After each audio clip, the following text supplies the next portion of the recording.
Hi, and thanks for joining us on another episode of We Are In This Together. It's the live video show we do almost every week with the Red Cross here in the Caribbean. I'm Angela Hill, and I host the show. And this week we're talking a little bit about coping with some of the changes and some of the stresses that have come from such a massive life change for so many people because of COVID-19. Joining me to do this is Dr. Jason Winter from the Jamaica Red Cross. Thanks so much for joining us, Doctor. And can you give us a little rundown of your work with the Jamaica Red Cross and what that looks like? Well, thank you for having me, Angela. It's such a good, a joy, my joy, really sharing with you on this platform.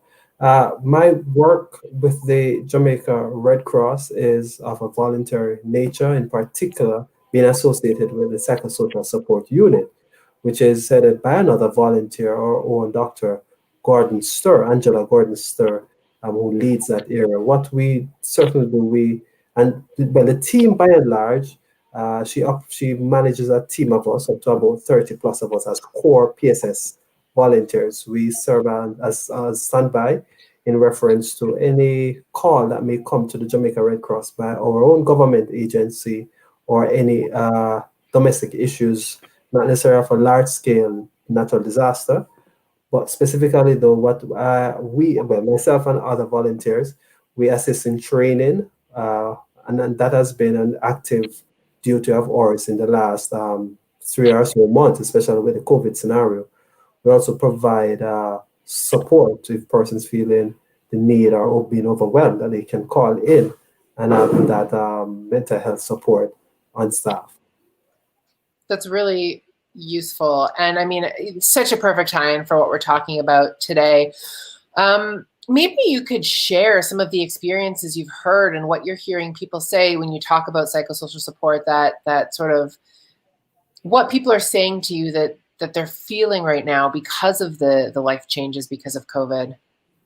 It's quite tremendous, and again, something we oftentimes take for granted, that how people respond to this pandemic, this health concern. We're finding that individuals are feeling burdened, they are feeling pressured psychologically, physically. They're also feeling a sense of hopelessness in some quarters.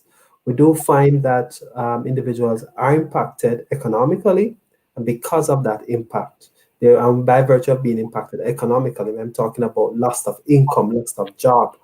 And so it is now that leads to a kind of spiraling dysfunction further within the family or even at the family level.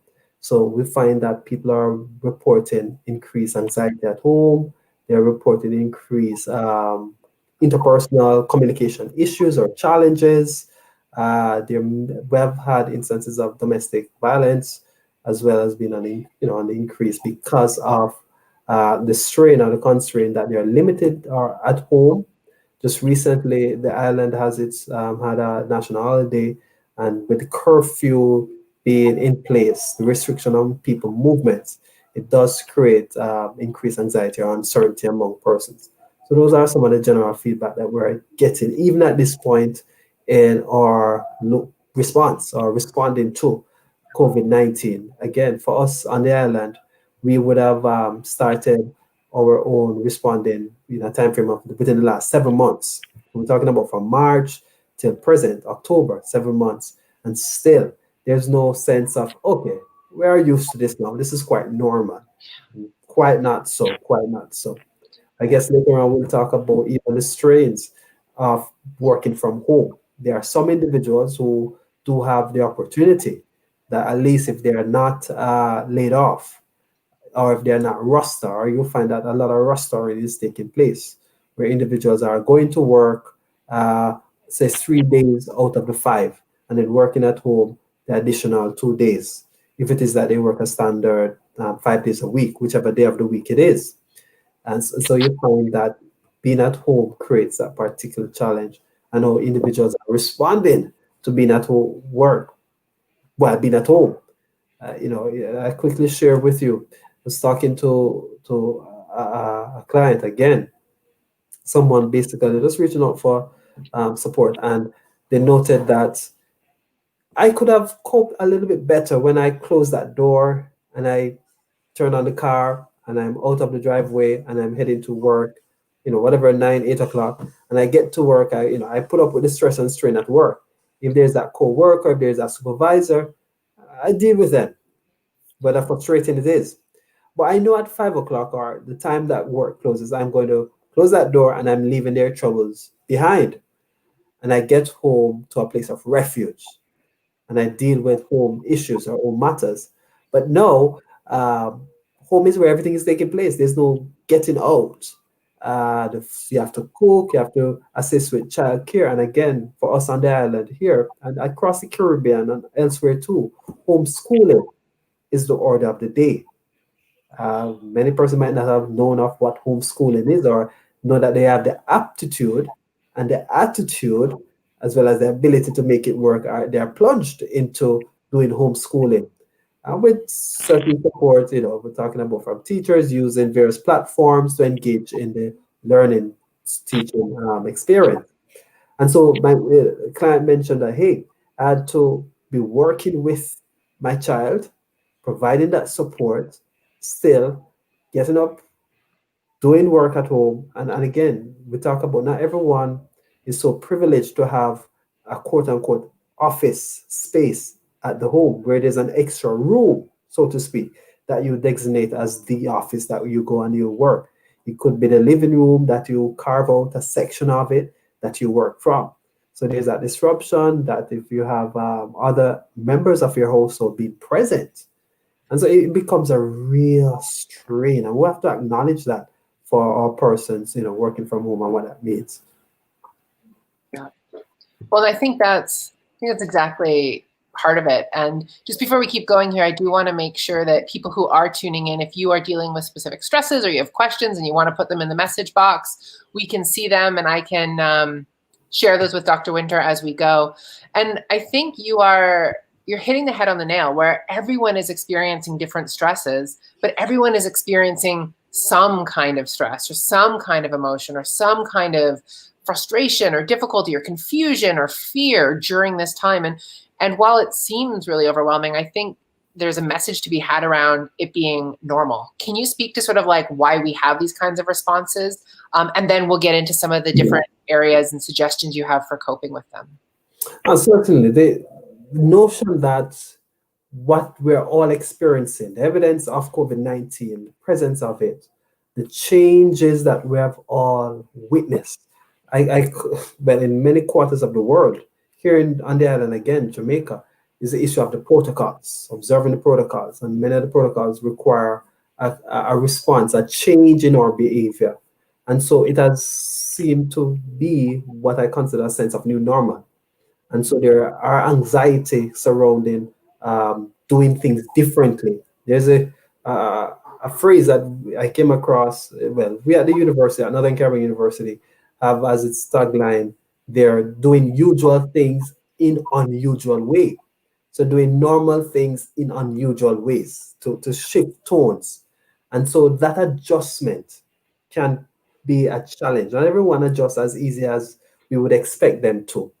So certainly there's going to be that fear, that apprehension, that helplessness feeling that may come to an individual. But but we want to acknowledge that there's quite normalcy in that, and it's normal to experience that shift, that change. And so it is that individuals feeling this way, we acknowledge their reality and we say to them, you are not alone. You are not alone. And it is quite normal in our response. Personally, I characterize COVID-19 as a major stressor, as much as it's a public health pandemic of nature, but it's a stressor that exists.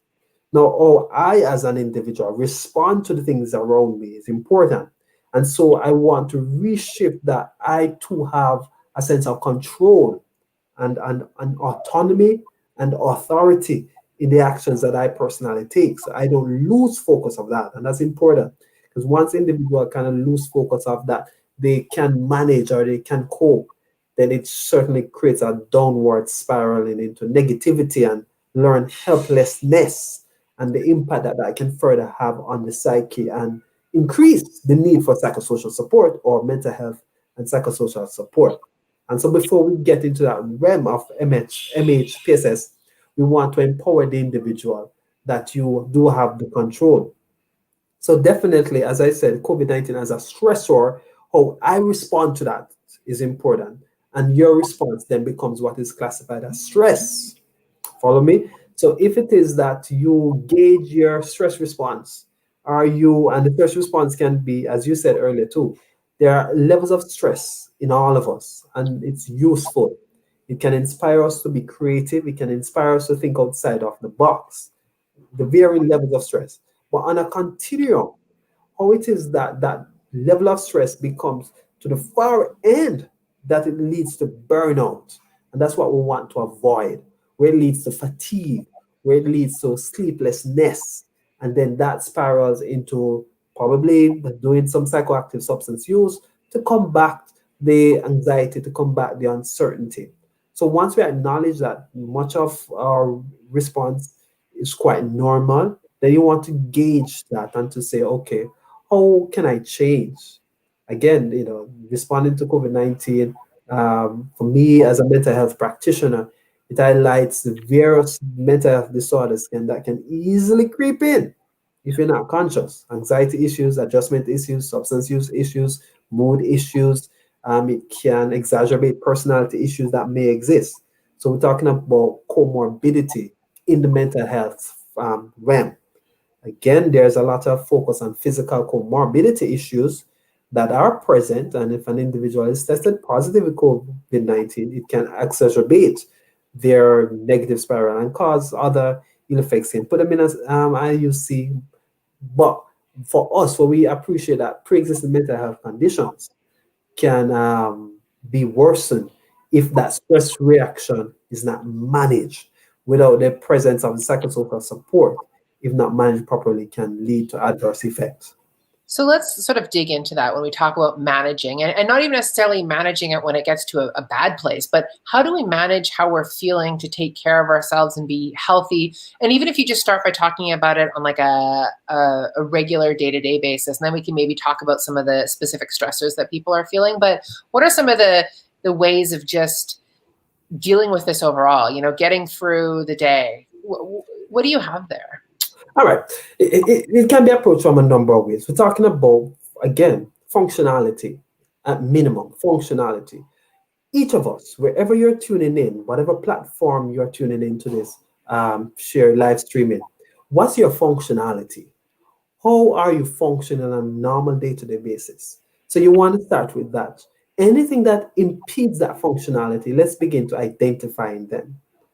Again, for one of them fundamental pillars of mental health is that you want to help an individual who wants to help themselves, who is willing to say, I need help.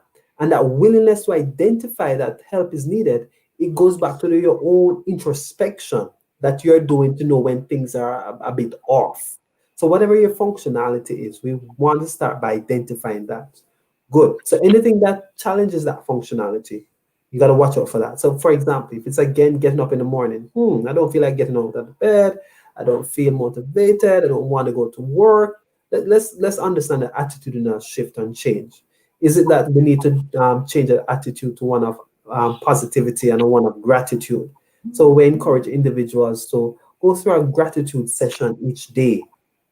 Select a moment of the day that if you're going to spend a gratitude moment, what am I grateful for?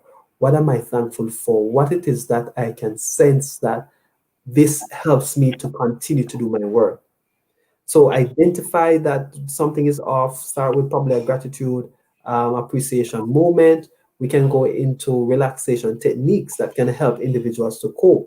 There's one that I find very useful. And the reason I find this very useful because it involves yourself. And I can do it right here, even with you on this platform, in a moment of silence without anybody else knowing what Jason is up to. And it helps to bring back a sense of calm. So we want to identify the common mental health issues that individuals are going to be faced with or may be faced with in times like these. So functionality, you identify what is challenging you from being functional, carrying out your daily tasks. Look at the attitude, gratitude moment, and also we look at anxiety, understand the common mental health issues. So anxiety is one of them. What can I do to combat my own anxiety that puts me back in charge, that empowers me. We talked about earlier having the autonomy, the authority to be in control of self. Because once uncertainty lingers, it creates a sense of unease in the individual's functioning. So a simple anxiety technique that shared is called is founded in meditation or mindfulness. One that we talk about focusing on the senses. Because by and far, all of us here on the platform, we have five senses. As to whether or not one may be challenged or be disabled, for want of a better word, we can still evoke or the utilization of our senses. So we talk about looking at all our five senses. So I say to individuals or even to myself, what are five things I can see? So I'm feeling anxious, uncertain about going out. What can I do to combat that anxiety and push me in a position that I can be functional? So control your anxiety. How can I do that personally or on a personal level?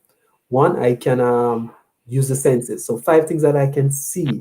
Then I go on to four things that I can hear. So I list these things. I can see my computer. I can see a tree outside. I can see a motor vehicle moving. I can see the window, or if you have a fan, or you name those five things, and you're doing it internally. Four things you can hear. Okay, I can probably hear the wind beating on the door, moving as an object back and forth. I can hear the animal making sounds, whether the dog is barking or some other animal sound. Three things you can taste. So this could be linked back to your own lunch you had or something you are feeling for. So three things you can taste. All right, two things you can feel. Two things you can feel. So you're feeling the upholstery on the chair that you're seated on, and then you go to the last sense. One thing you can touch.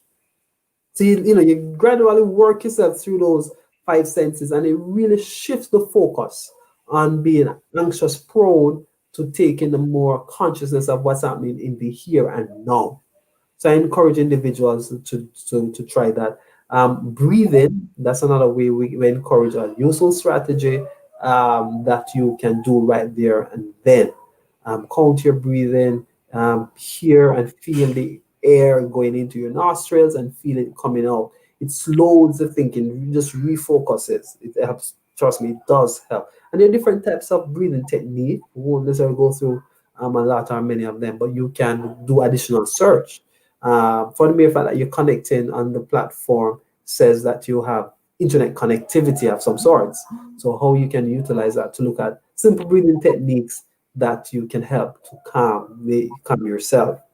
So that helps. A part of another technique that I find very useful, individuals can use to combat their anxiety, because again, with zero and anxiety as one of the common issues. Separate apart from economic strains that people may have, so you might have to talk about retooling in terms of developing another skill set. How do you try to gain meaningful employment in a difficult time like this?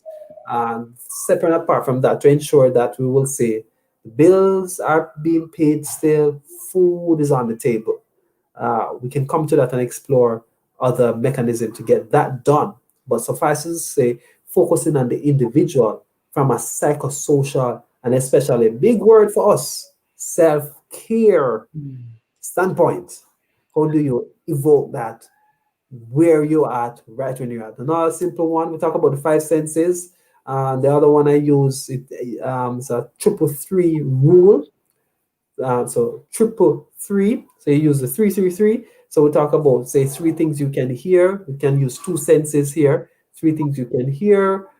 Three things you can, at the second, three things you can see. And then they move into three parts of your body that you can move. So even you, Angela, move three parts of your body now without even all of us seeing what you're moving. Move your toes, Angela. Move your fingers, your eyes, kind of a thing. And until you play around, you're shifting the focus back on self when you are faced with anxiety prone. Again, mental health issues or providing mental health support, or simply put, psychosocial support, involves one, calm, creating a sense of calm with the individual. We want to create a sense of hope with the individual and applying basic psychosocial support. And that even have, I would say, shades of what we consider psychological first aid. Yeah. And we want to ensure that there is calm. We talk about safety with the individual. Are you safe where you're at? And if you're not safe, how can we create that change? Hope mentioned before, connectedness. Are you disconnected from your loved ones? When last have you talked to a family member, and why haven't you? Is it just a fear of reaching out, or you just don't have the ability to? There's not enough minutes on your phone, that kind of reaching out. The bill is not paid, so you're not able to make calls. So we try to connect the individual, reassure with calm and with hope, safety, as other tips that we can put in. Separate apart from an individual talking, reaching out, call a friend. Because many times people struggle, and they struggle because they keep it to themselves. And I mean, that's something that we've been saying over and over again throughout this. I mean, yes, we are in this together. And while we are saying distant, it's physically distant. So we're physically distant, but we're socially staying close to make sure exactly that you're keeping those relationships and reaching out to people. Those are some really good tips and tricks on on sort of the little exercises you can take. What about things like nutrition or exercise? Are those things that can sort of help balance out as well? And just before I let you answer that, I want to say thanks to people who are commenting. We will take questions, comments. People are sharing that these are very useful tips. So thank you for those. And yeah, so if you want to speak now to like eating and exercise and how that can play a role in helping us cope during stressful times. Without a doubt, it's very important. Eating nutritional diets. One of the risks, again, we're sharing with another member. They pointed out that, hey, they had a friend of theirs, and that friend was, say, 100 pounds last year this time. When they link back with a friend, no, in the COVID time, that person had doubled their weight. And so it's about sleeping, eating and sleeping, staying in the same restricted space. So I said, no, man, you have to watch out for that, because I said to the friend, are there pre-existing physical health issues within that family, such as diabetes, hypertension? I said, well, if there are, then that even is double jeopardy. Or if there isn't, then this individual is setting themselves up to acquire one of those non-communicable diseases, health concerns that can be changed because of lifestyle. So I say that to say, certainly, nutrition, a balanced meal, and exercise. Again, depending on your community, your locality where you're at. If it's not safe for you to run at a certain hour of the day, then if you don't have the yard space, the physical space, we acknowledge that individuals may live within an apartment setting, and so there's not enough space down outside for you to go and jog. But one way or another, you have to be creative. Think outside the box, literally think outside the box, and ensure that you have that mechanism, that exercise regimen, whether it be a kind of jog on the space. Again, the reach of exercise guides are so accessible. YouTube does provide several hundreds of videos, trainers providing remote support. So you can, log on to one of the YouTube channels and get that support. Again, and interesting enough, those you have from one extent to the other. There are persons who consider their exercise regimen, so serious that though the trainer is not coming into their physical space to guide, or though they're not going to the gym because of concerns regarding how to virus spreads, or just being safe. If you can stay at home, you stay at home as best as possible.